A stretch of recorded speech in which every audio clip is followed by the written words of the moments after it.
Hello السلام علیکم. وعلیکم السلام. جی کون کہاں سے؟ میرا نام محمد ہے, میں توری چوکی سے بات کر رہا ہوں. جی حافظ صاحب مفتی صاحب کو جیسے میری طرف سے سلام کرتا ہوں. جیسے ہم لوگ آپ کے لیے جیسے بہت دعا کرتے ہیں. جیسے ماشاء اللہ سے ٹی وی پہ بہت سارے جو ہے نالج گین ہوتی ہے الحمدللہ. بہت شکریہ بھائی. جی جی وہ میرا یہ سوال تھا, میرے بھائی کا جیسے یوٹیوب چینل ہے تو جی میرے کو یہ کوشچن کرنے کا تھا کہ جو ہے نا بھائی جو ہے تو فوڈ کے کوکنگ کے ریلیٹڈ یا فوڈ کے ریلیٹڈ یا باہر جو بھی ہے پیزا وغیرہ دکھا کے یوٹیوب پہ اپلوڈ کر کے ڈالتے ہیں, تو یہ برقعے میں حجاب پہ ہی رہتے ہیں, تو یہ کر سکتے ہیں یا نہیں, مطلب جائز ہے یا نہیں ہے, نہیں معلوم ہے. ایک بار وہ ڈاؤٹ تھا.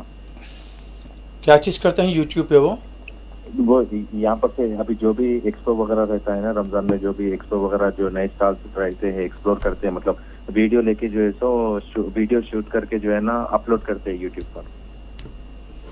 جی کھانے کی جگہ پہ یا جو بھی نئی نئی چیز اگر دکھتی ہے نا تو مطلب ویڈیو لے کے اپلوڈ کرتے ہیں. اچھا یوٹیوبر ہے سمجھے, مطلب اچھا یوٹیوبر ہے وہ. کیا ایک بار جی جی ایسا کر سکتے ہیں کیا؟ ٹھیک ہے, بہت شکریہ کال کرنے کے لیے. مفتی صاحب, خواتین کیا ڈراپ شپنگ کر سکتی ہیں؟ پہلے آپ کو سمجھانا ہوگا کہ ڈراپ شپنگ کیا ہوتی ہے. ڈراپ شپنگ کے متعلق یہ بیان کیا گیا کہ ایک کمپنی کا سامان ہوتا ہے, اسے لے جا کر آن لائن جو بکنگ ہوتی ہے سامان کی, اس سامان کو جس شخص نے اس کو بک کروایا ہے اس کے گھر پر پہنچانے کو ڈراپ شپنگ کہا گیا ہے.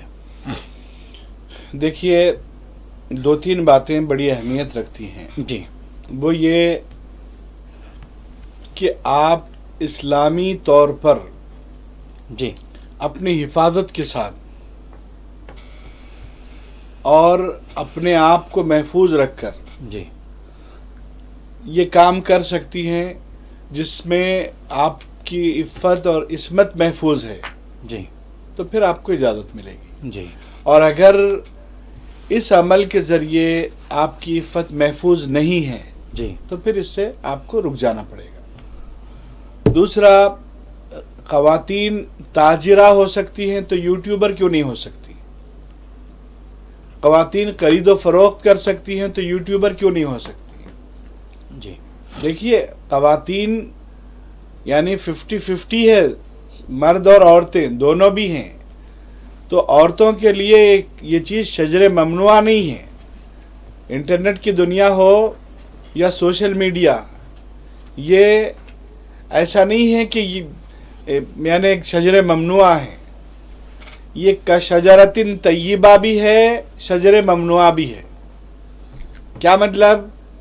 مطلب یہ ہے کہ آپ جائز اور درست طریقے سے استعمال کریں, اپنی عفت عصمت کی حفاظت کرتے ہوئے, پردے کے تقاضوں کو پورا کرتے ہوئے, حیا اور ثقافت کے اصولوں کو سامنے رکھتے ہوئے, تو پھر یہ جائز ہے.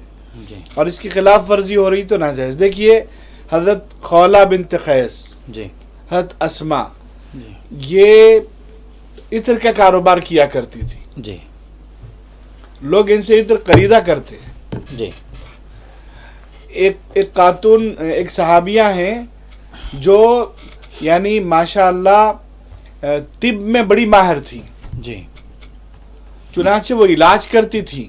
انہوں نے اسلام قبول کیا, ان کا نام شفا رکھا گیا تھا. اچھا ماشاء اللہ. ایک تو رسول پاک علیہ السلام کی پھوپھی ہیں, وہ شفا رضی اللہ عنہ الگ ہیں. جی ان کو ان کے طبی مہارت کی وجہ سے ان کا نام مدینے والے شفا کہتے تھے.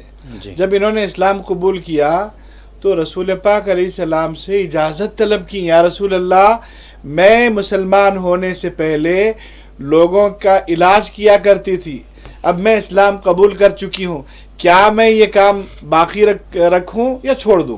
جی تو اللہ کے نبی علیہ السلام نے انہیں اجازت دی. ماشاء اللہ. جی اندازہ کریے, باقاعدہ انہوں نے اجازت لی. حضرت جابر بن عبداللہ کی خالہ جو ہے کھیت میں جا کے کام کیا کرتی تھی. جی زینب رضی اللہ عنہ باقاعدہ چمڑے کے کام یعنی مختلف چیزیں بناتی تھیں اور ٹریننگ دیتی تھیں. جی ماشاء اللہ. یعنی میں اپنی گفتگو میں ہماری بیٹیوں سے یہ نہیں کہنا چاہتا کہ آپ کمائی کریں, میں چاہتا ہوں آپ مصروف رہیے, آپ بیکار وقت کو ضائع مت کریے، آپ کچھ نہ کچھ کام کیجئے۔